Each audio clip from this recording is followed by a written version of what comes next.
I'm a survivor in every way. In every way. From survivors and performers to politicians, authors, and health advocates. I sit down with them all. How dark can we go, Pat? Oh, but look at, I understand. But look at where you've come. Well, let's get to this year. Yeah, It's been a tough one. a very tough year. Whether it's at the mayor's residence, a construction zone, or our studio, no topic is off limits. You wanted your children to remember their mother as she was. Yes, I still know my wife as the most capable person. I mean, our friend group calls her Superwoman. Asking the questions on the minds of many. I have a lot of people encouraging me to run for governor. I have people encouraging me to run for mayor. That was my next question.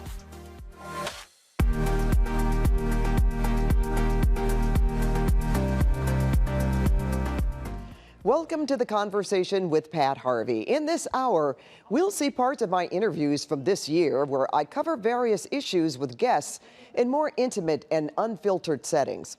We start with LA Mayor Karen Bass, who is no stranger to making history. She's the first woman elected as the city's mayor. Bass opened the doors to the Getty House for an exclusive one-on-one interview to discuss the rough year the city has faced and her future plans. Tell me why you went into public service. You have such, you have a business background and having to do with health, but you made the pivot to public service, which is what you've been doing for decades. Right. Actually, you know, Pat, I don't see it as a pivot because I think it was the time period in which I grew up, the tumultuous time of change not just in the country, but in the world. And so I was interested in public service as a child. And listening to my father talk about what life was like in the South, I made a commitment at a very young age. But the difference with me is no one ever told me that's how you could earn a living. So my parents said, you need to find a job. And I was lucky that I was always interested in medicine.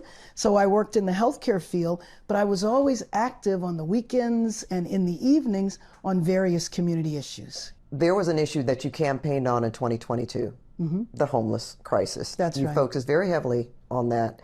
And after your first year in office, the LA Homeless Services Authority actually reported a jump in numbers. But last year, it reported a decline of about 2%. So where are we today and what more needs to be done? So let me, so much more needs to be done, but let me just say that when I came in on day one, I did declare a state of emergency because to me, it is an emergency to have so many people sleeping on the street. So my first order of business was to get people out of those encampments and into housing, and we did that. We're continuing to do that. And so in 2023 was the first time we actually had a reduction in the number of people who were unhoused on the street. Now the numbers in shelters went up, which is frankly what we want to see happen because that means people are off the street. Where we really lag is getting people into permanent housing because I don't care what you do to expedite, and I have eliminated a lot of red tape and expedited the permitting process. It still takes a long time to build. One of the things that our city never invested in is long-term interim housing, some place for people to go while permanent housing is being built. And so the model that we came up with was temporary, and that was placing people in motels.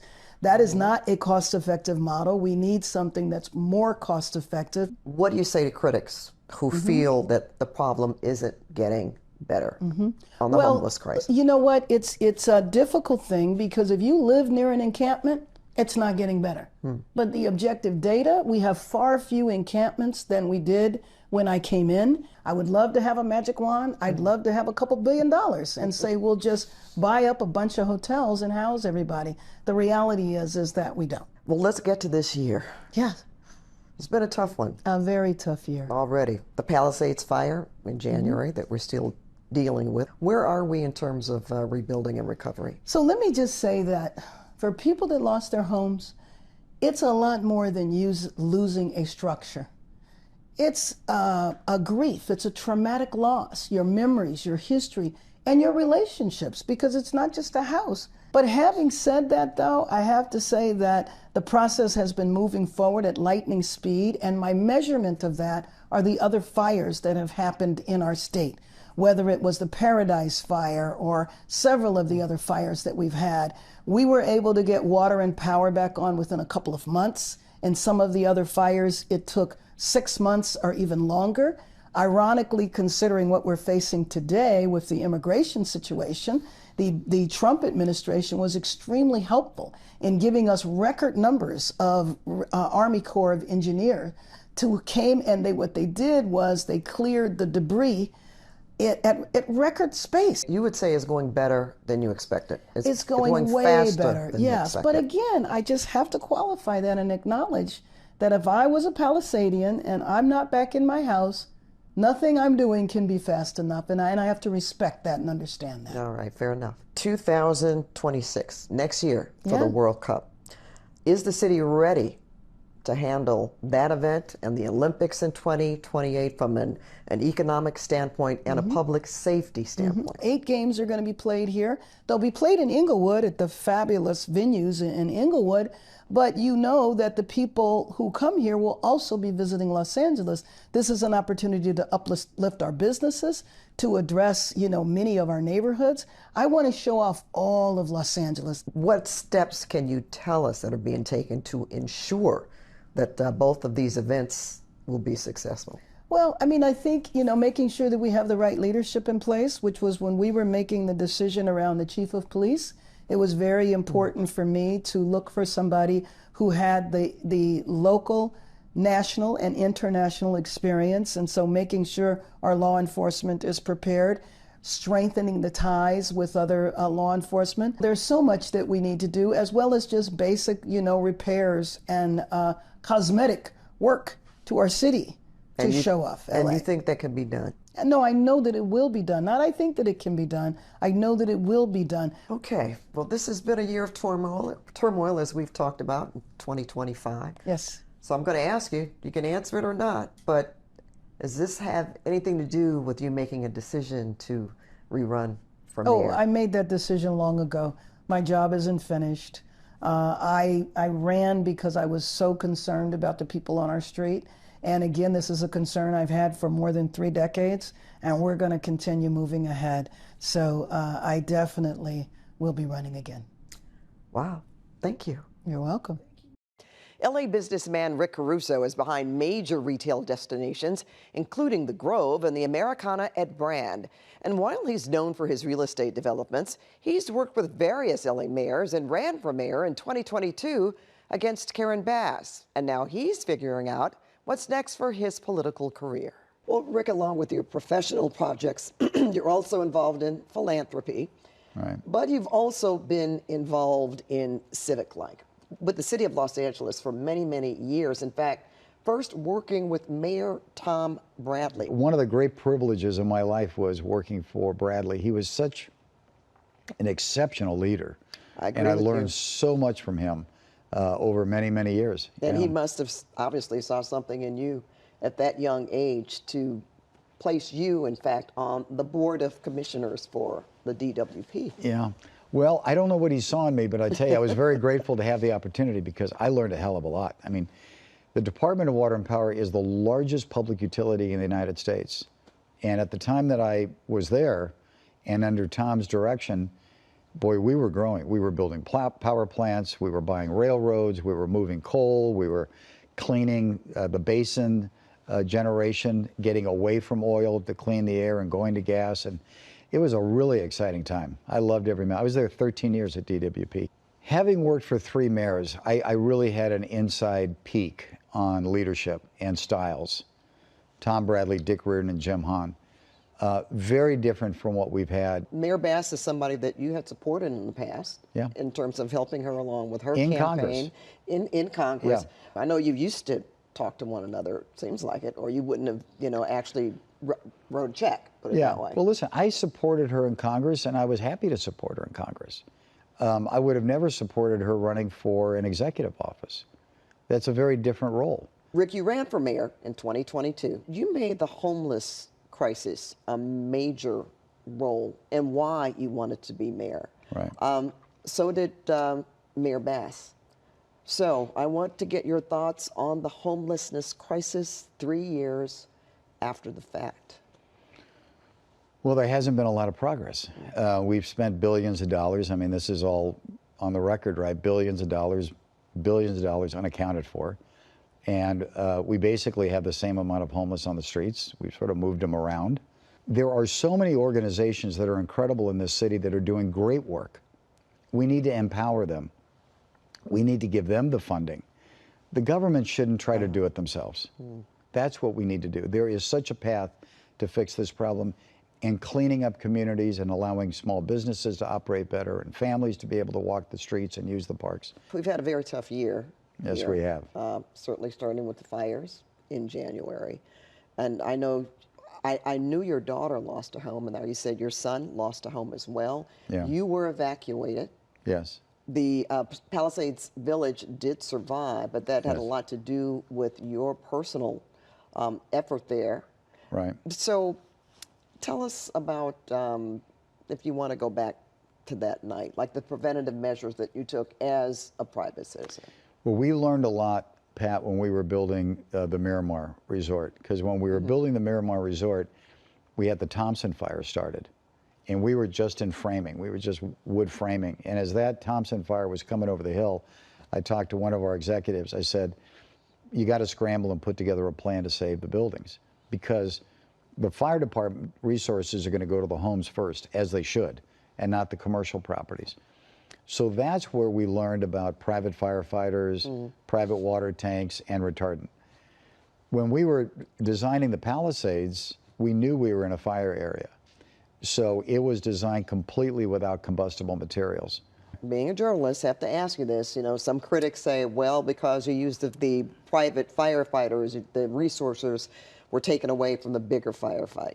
What's your Just the response? opposite. Okay. It freed up resources. I mean, if you talk to the fire department, they were grateful that we were there because they didn't have to be stationed there to do it.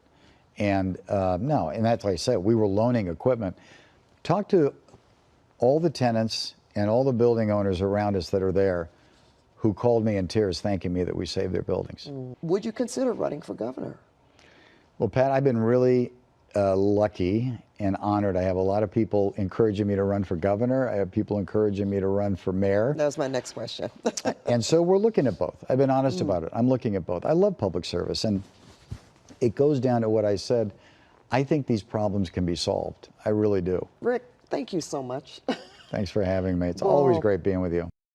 Food, family, and a whole lot of soul. I sat down to have a meal with Greg Doolin, the owner of Doolin's on Crenshaw, to explore his rich culinary heritage and family history in Los Angeles and his plans to expand his successful restaurant business. Every great city needs a great soul food restaurant. True. And, you know, it's important. And so Doolin's is one of the soul food restaurants in the city of Los Angeles that does its best to promote the city and uphold the city and just do a good job of being a good ambassador for the city of Los Angeles. So much history, and might I add, the food is delicious. So there it is. Thank you very We'll much. put a ribbon on that. Appreciate it.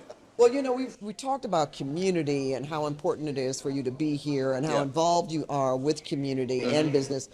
You also reached out to the people living in the Eaton fire zone, right? Tell me about that. We did several thousand meals working with World Central Kitchen during the pandemic in Los Angeles. And so when the Eaton fires hit, they called us because we had already worked with them. So how did you go about working with them, though? That's a big organization. They Yeah. found us, Wow. and somebody recommended me because they knew that I had strong logistical mobile catering skills. I just made that up. But so they found us. We were out there on January 9th, and we stayed from the 9th all the way through April. Oh, wow. And Greg. we served a little over 30,000 meals to fire victims and first responders, and it's probably one of the most rewarding things I've ever done in my life. I was going to say, how proud. Yeah. That was, and again, those people are still suffering.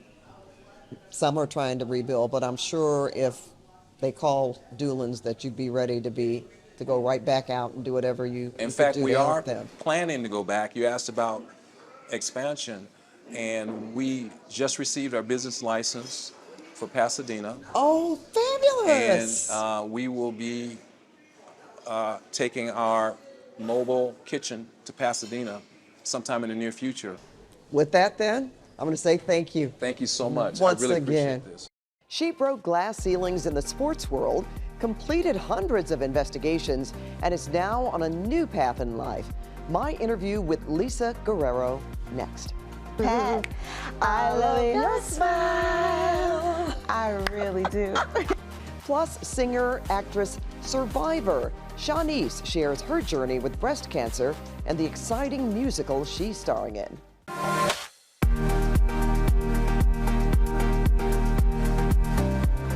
Lisa Guerrero, a warrior by name and nature. She's a successful investigative journalist and trailblazer in the sports world, but not without experiencing significant hardships along the way. She reveals them all in her new memoir, which has led her on a new path in life. 2006. 2006 came around. At that point, I was done with Monday Night Football. I didn't know what my next chapter was going to be in my life. And Inside Edition came to me saying, we want to do a story about you. So they came to my house, did a story, and that story led to an offer to be a general assignment reporter for them for 2 years. And that became 3 years and 4 years. And finally, I was promoted to chief investigative correspondent because I wanted to I wanted to chase the bad guys, Pat. How about that? I wanted to do that. And everybody said, you can't do that. It's dangerous work. You have to be up all night. You're going to be in surveillance. It's tough work. And I just thought, who better than a woman to do this work when so many of the victims of crime and scams and cold cases and consumer reports, so many victims are women. Well, Lisa, you decided this year, right, to leave Inside Edition? Yeah, this year. Okay, what prompted that decision? So I love Inside Edition, and I loved my experience on Inside Edition, and I speak about it very proudly in the book. But after writing the book, I got a lot of attention and people have really connected with it. And I got a phone call from Aaron Sorkin, who read my book. And he said, Lisa, your book is a TV series. It is. There's no question. He's like, who's your agent? And I said, I don't have an agent for this. And he introduced me to his agent, Mark Corman at William Morris Endeavor. And now we're looking for a showrunner and head writer. So that we're in the process now of bringing it to life. That's such a big deal. Thank you. And besides the fact that I want people to get your book and read it, because you describe trauma. You talk about so many things that happen and that you have been able to overcome. And that's very important as well. And you write with such honesty. That's why I kept going. I really didn't want to stop turning the page. Knowing what you know now, what would you say to your younger self? I would have said to my younger self, demand respect. Don't hope for it, don't beg for it, don't wish it into fruition, demand it. I love what you said. Then I'm going to add that to my repertoire. I always like to quote Shirley Chisholm, who was the first black woman to run for president. And she said, if you don't have a seat at the table, bring up a folding chair. So that's it. 'Cause I love it.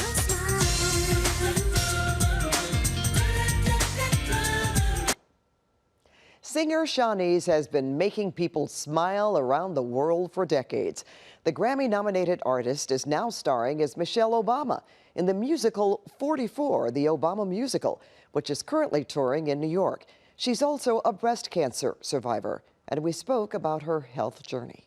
You have had a journey that you've shared with your breast cancer. You had a double mastectomy. How long has it been, Shawnice? It's been a year now, cancer-free. But a year ago, I had felt a lump in my breast, and I thought it was a cyst because I would get cysts all the time. So I was like, oh, it's just a cyst. I'm not going to worry about it. But the cyst didn't go away. And I said, you know what, let me get checked. And then I waited 8 years. I wasn't getting checked every year because I had a scare 8 years prior. They thought they saw something. Then they said, no, it's nothing. It's just a cyst. And just the thought of it being something, I was so afraid to get checked that I didn't go back. And then 8 years later, I go, and then they said that I had DCIS, which is in the milk ducts. When they removed it, they said it was stage 1. So there was a tumor in there too. Congratulations, certainly on the remission and the fact that you did something about it. When you find stuff early, you'll live, So I was so afraid, and I just want to encourage everybody to not do what I did and get checked like regularly, yearly. You're currently starring as Michelle Obama. Yeah. This is hilarious.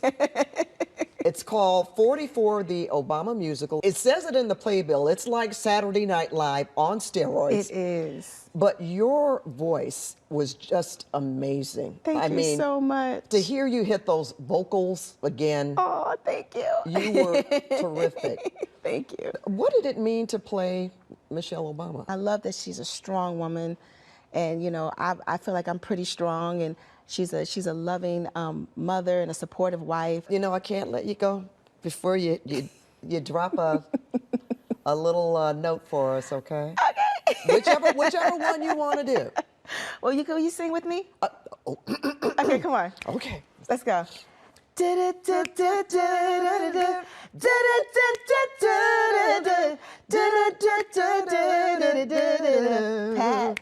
I love your smile. I really do.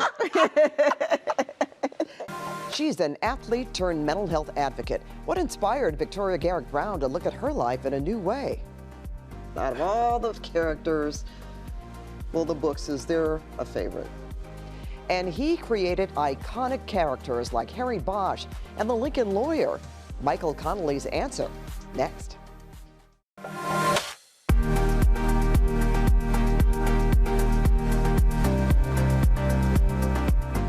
Michael Connelly, a best-selling crime fiction author and the man behind popular characters like Harry Bosch and Mickey Holler. And he's written novels for 3 decades and sold nearly 90 million copies of his books worldwide. And he says he has no plans to slow down. With the streaming, do you find that more people may stream first and find out actually about who you are and what you've written? You know, I do book signings a few times a year, and I've, you know, uncounted times people said, I discovered you through that show or that show or that movie. And so, yeah, I mean, in a way, I'm a book writer at heart. I mean, all the TV stuff is great, but to me, it's like the TV shows are like a commercial for the books, and I think it's worked out that way. Now, do you write thinking with TV in mind? I know you didn't before. You know what, the big influence has been in spreading the story out, because, you know, the early Harry Bosch books, you see every page through his eyes. And then when they started adapting those books, they said, you know, we have to give other characters life because we can't have the actor in every scene. They took characters that had no life on my pages, and I admit that, and gave them fuller lives. And I think that was a really good lesson. And more recently, my books jump around with other characters, and I develop more of the side characters than I ever did before. Out of all those characters, well, the books is their a favorite. You know what? I try not to have a favorite, but I can't help it because, you know, I've been writing about Harry Bosch. I've been so lucky for going on 30 plus years. So he's the guy who brought me here. So I think he'll always be my favorite. Oh, I'm glad then, because I almost felt bad asking you that. You're like, oh, I get asked that all the time. No, not really. But I do like them all. But yeah, I mean, I put it this way. Whenever I'm writing my last book, I hope it's about Harry Bosch.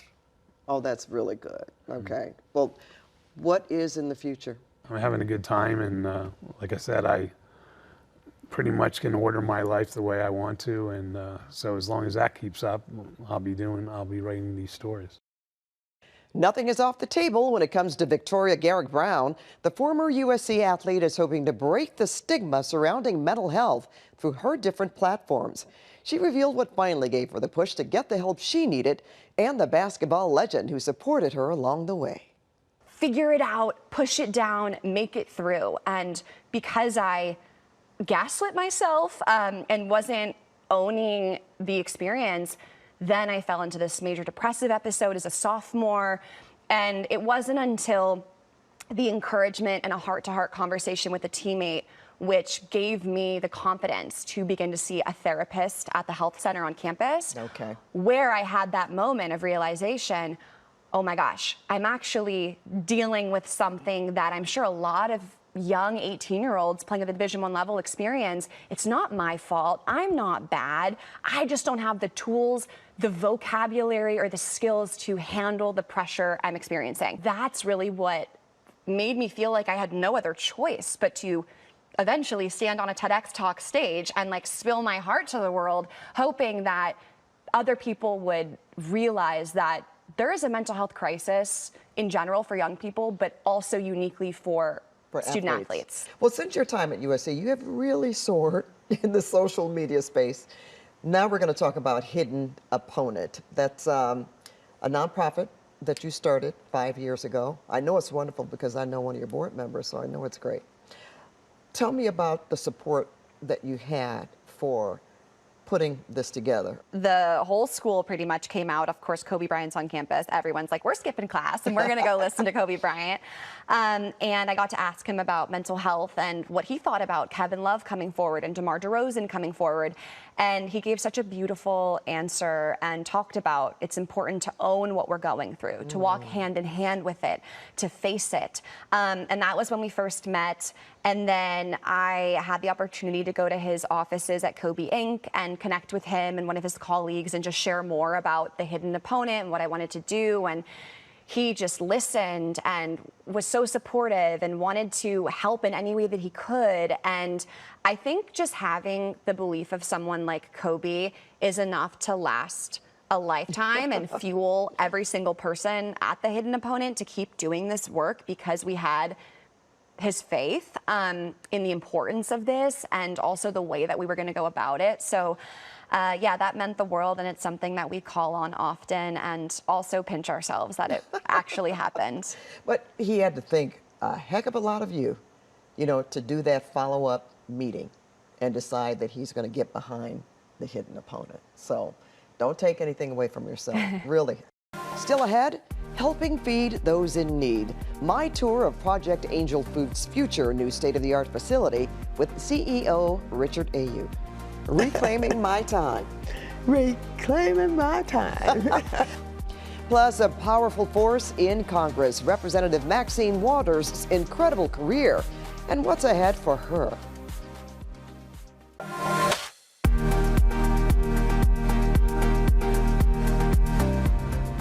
Congresswoman Maxine Waters is a formidable force in Washington. She's been representing California's 43rd district since 1991, but she's fought for civil rights and justice before that. She discussed with me her incredible career, no-nonsense style, and what's next for her. You've never been afraid to speak your mind, and you're still not afraid to speak your mind. Yes. You've criticized leadership, even on both sides of it, even in your own party. Yes. Where does that come from? I believe that every human being has a right to be treated fairly. I cannot take it when I see someone and communities and people and individuals being treated unfairly, unjustly. That just bothers me. I cannot take that. You know, you have been accused yourself of being a little confrontational. I'm confrontational. Yes, so I am. you say, yes, I am. Yes, I am. Yeah, and you've never been apologetic about that. Oh, no. When you are confrontational, you are confronting someone or something that needs to be confronted because it is unfair, it is unjust, and that somebody's getting hurt, you're dangerous, etc. You've probably been asked this so many times because of how many years that you have served in public service. Sure. What would you say that the accomplishment that you are most proudest of? I'm proud of a number of things. When I was in state, you know, I led divesting all of our pension funds from investing in businesses in South Africa. And I worked very hard on getting rid of apartheid and had the opportunity to invite Nelson Mandela, who became a friend, and we had the big event, you know, over at the Coliseum over there. I was there. You were there. Yes. You were there. It was huge. I was there. It was wonderful. And in South Africa when the vote happened. That's right. So. And then I did something about children and trying to make sure that children that were being abused sexually, etc., that there were ways working with teachers and others to identify certain signs and to do certain things to get families involved. So I think that's all important. But on the business side, I developed really affirmative action. What's next for you? What's next for me? Just going to work every day, getting on the plane every Monday, flying to Washington, coming back Thursday night or Friday, hitting the streets, going to the churches, working with community groups and organizations. That's my life. That's what I do. When people say when, what do you mean when? So you have no plans of stopping? No plans. No plans of slowing down. When comes, we'll know when. Right now, we don't know when. I hear you. Food is medicine and food is love. That's the motto Richard Ayub lives by. He's the CEO of Project Angel Food, which provides free medically tailored food to those battling serious illnesses. I stopped by his office and the group's massive expansion project in Hollywood. Project Angel Food was founded in 1989 in response to the AIDS crisis by Mary Ann Williamson. She wanted to make sure that people dying of AIDS didn't die of starvation or even worse, loneliness. So she found a church in West Hollywood to cook meals, got volunteers to deliver them. And then what happened is, as people started living with HIV and not dying with AIDS, we realized if you do a nutritious meal and you have registered dietitians help with the meals, it brings down the viral load because food is medicine and people get better. It keeps healthcare costs down and it improves people's quality of life. Richard, how is that being met today, however, when we hear so much about funding being cut? $500,000 of federal funding cuts. And you know, one of my donors said, well, can you cut services? No, food is not an option. You cannot cut food. So we have to find that money elsewhere. You have a new vision that is coming to fruition. It is a 30,000 square foot campus called the Chuck Lorre Family Foundation Campus. And it is really exciting because our kitchen is going to be doubled to triple the capacity. We're going to have bigger volunteer experiences. We can accommodate up to 100 volunteers at a time. We're going to have a research institute so we can continue to prove the efficacy of food as medicine. Now, Richard, if you will do us the honors to take us to see your vision, the construction site that's just walking distance from here, we would love to. I've been to the other facility. This is amazing. It really is. We now can build the kitchen we've always wanted. The community, I'm sure, is going to appreciate it, and all the other people that you serve and those that you will serve. Yeah, that's beautiful. Well, I consider it a Christmas gift to Los Angeles. Absolutely. I like the way you put that. Civil rights attorney, autism advocate, and founder of the Special Needs Network, Ariva Martin has been on a mission to fight disinformation and help families with neurodivergent children for more than 2 decades. I spoke to her about who inspired her. This is another just incredible story of love. Marty, I'll let you share. Yeah, my son, I have 3 kids, and Marty is my youngest, and Marty was diagnosed with autism when he was about 2 years old. One thing I knew how to do as a lawyer was research. Yes. I had a law firm, I have a law firm, so I knew people I could call, so I could get resources, I could get information, so I just started, and it led me someplace I didn't know where it was going to lead me. I was just a mother on a mission to find a school, to find educational support, to find doctors, to find interventionists. I was just on a mission. It's because of people like you that people are able to do something on day one. I'm just going to say that. I took a class over in South LA, and it was a class that was happening at like 10 o'clock to 2 o'clock in the afternoon. So I'm driving, I'm self-employed, I can leave, I didn't have to report to anyone. I would get to the class, and there were a bunch of parents there, Black parents, who had quit their jobs to be at this class. And they started asking me questions about services, and they thought I had the answers because they learned I was a lawyer, but I was just learning a lot myself. But I had figured out how to get Marty services. And what I would hear from them about how little they had for their kids, that's what made me angry. And that's, when I think about the impetus of all the work I do, it was that, to stand up for, give a voice to, and to advocate for those families. And that is what I have been so privileged and honored to do for now almost 2 decades. Areva Martin, you're such a formidable woman. Thank you, my friend. I was going to say, glad to call you friend.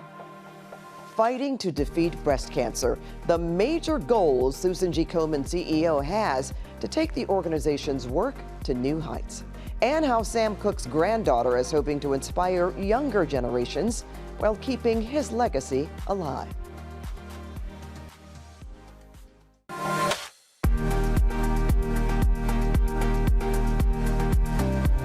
Cancer survivor, businesswoman, and president and CEO of Susan G. Komen, Paula Schneider came to the studio to discuss her personal experience with breast cancer and the important strides her organization has made in the fight against the disease. They told me right then and there, you have breast cancer, and you know, it's a daunting thing and certainly a difficult thing to hear.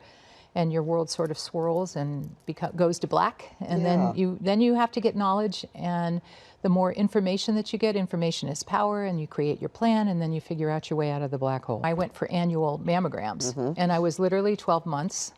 I was just setting up an appointment for my next mammogram, and I was already stage 2, and they thought it was stage 3 to begin with. It had already spread into my lymph nodes. So if you feel like there's anything that's wrong with you, go get tested. And there's been so many women ever since COVID that have not had mammograms. And ladies, you know, put your big girl panties on, go out there and get your mammograms, because it still is the best standard of care that we have. Your organization, you have done more research and made more advancement in technology, medicines, treatment. And I always talk about that because, as you know, anytime you send out an invite to somebody to come join this organization, make a donation, they want to know, well, what's being done? Yeah, what do you do?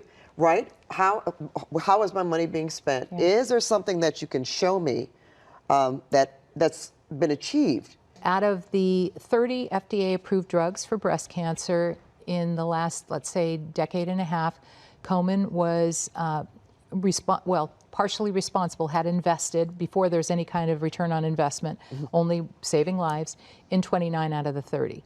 And we have passed 50 Komen-led state bills for women's health since 2019. Wow, that's a lot. That's big. It's really big. Yeah, and these are things like oral parity, making sure that the payors, the insurance companies, have to pay for oral chemotherapy as well as infusion chemotherapy. I mean, you know, there's a myriad. Every single year we go to the Hill, and there's a lot of power in women in pink with pitchforks. And we get things done. And there's about 120,000 people that volunteer to be in our advocacy world. What goals do you have or visions for Komen going forward? We have the top docs in the world, literally, that all work with us and have great respect for Komen, and we have great respect for them. And so we are working together to democratize the ability to do research and the ability to share this information only specifically for research, and it is de-identified and it's safe, and I was patient number 1. Well, thank you so much. Oh, no, thank you for having me. No, really, it's just been a wonderful conversation, and this is something that everybody can get involved in. Yeah. A long time coming, but I know a change gonna come. Sam Cooke, the king of soul, a powerful musical pioneer who played a role in the civil rights movement. Now his granddaughter Nicole is working to keep his legacy alive, most recently through a new children's book named after the iconic anthem, A Change Is Gonna Come. Let's talk more about the book, because this is, you say you wrote this to keep his message alive. Yes. Our hope was that we could reach a younger audience. And literally, I didn't know what the project would be, but our whole goal is, how do we reach younger people? We discussed the book many, many years ago. Luckily, my publishers were great with connecting us with Little B. You know, the people behind the scenes did all the real work. I have to give them the credit. I get out there and say, wouldn't this be great, guys? And a bunch of people do a lot of amazing work. Little B Publishers was a great partner for us because they do tell more diverse stories than usual. When we got with them, it was just about, especially when I found out we could do something for as young as this book is geared towards K to 2, to grade 2. And for me, that was a very important learning period. I would love to see the new Sam Cooks of the world. I'm often seeing the new Sam Cooks of the world, what they're doing, and helping to see how they're taking what they've learned from Sam and moving forward with it. Well, you are certainly doing some amazing work yourself, and I'm just looking forward to see what else you're going to do from the estate. I know you mentioned some other documentaries or films that you'd like to see develop, but right now you're concentrating on the book, getting it out there. So real quick, how can people get the book? It's available everywhere in all book retailers, everywhere books are sold, all the big Amazon, Barnes & Nobles, Target. They can also go officialsamcook.com is our website, Official Sam Cook on all the social media things. We have links that get you to where you need to be. And so, and really all the book retailers is available now. Okay, well, thank you so much for coming on. Thank you for having me. And wish you all the luck. Thank you. Bringing Angelenos together through art. My trip to downtown LA to speak to the artist behind this massive mural that's set to break a world record. And he's seen by millions on the hit show Ginny and Georgia. But Scott Porter is hoping to shine a spotlight on a rare condition affecting thousands, including his wife.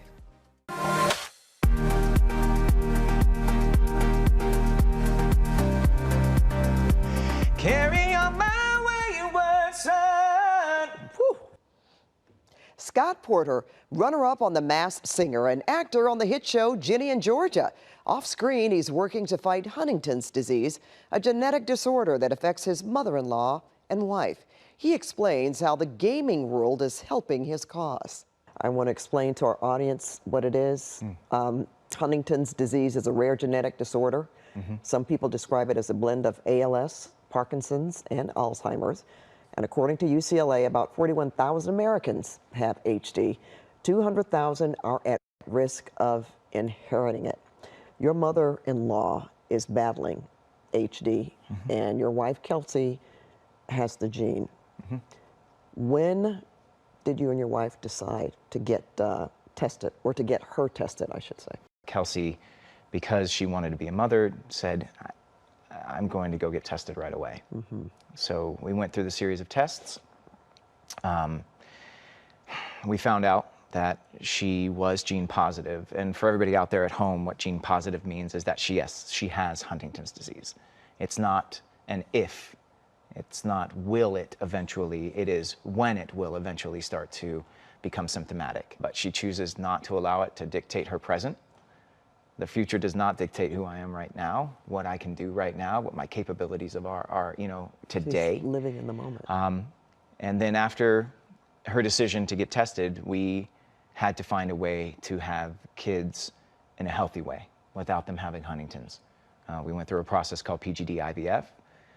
We have 2 beautiful children now who are Huntington's free, which means for us, for Kelsey and I going forward, our family line is no longer at risk of Huntington's.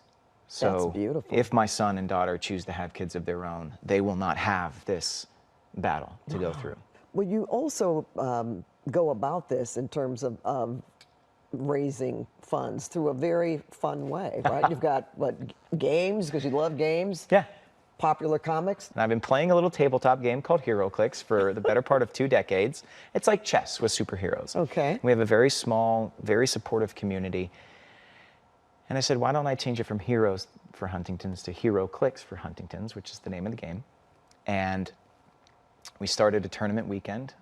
Me and my friend Howard partnered on it. He has a gaming store in Huntsville, Alabama. So every year I travel down to Huntsville, Alabama, and we put on a 5-day-long event. And hundreds of people come and play this tabletop game and have a fantastic time doing it. And we laugh and we roll dice and we win and we lose.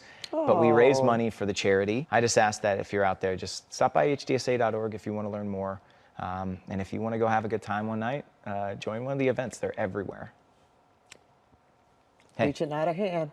Thank you. Thank you. It's been a pleasure. Oh, yes. Really. This has been an awesome, awesome conversation. Oh.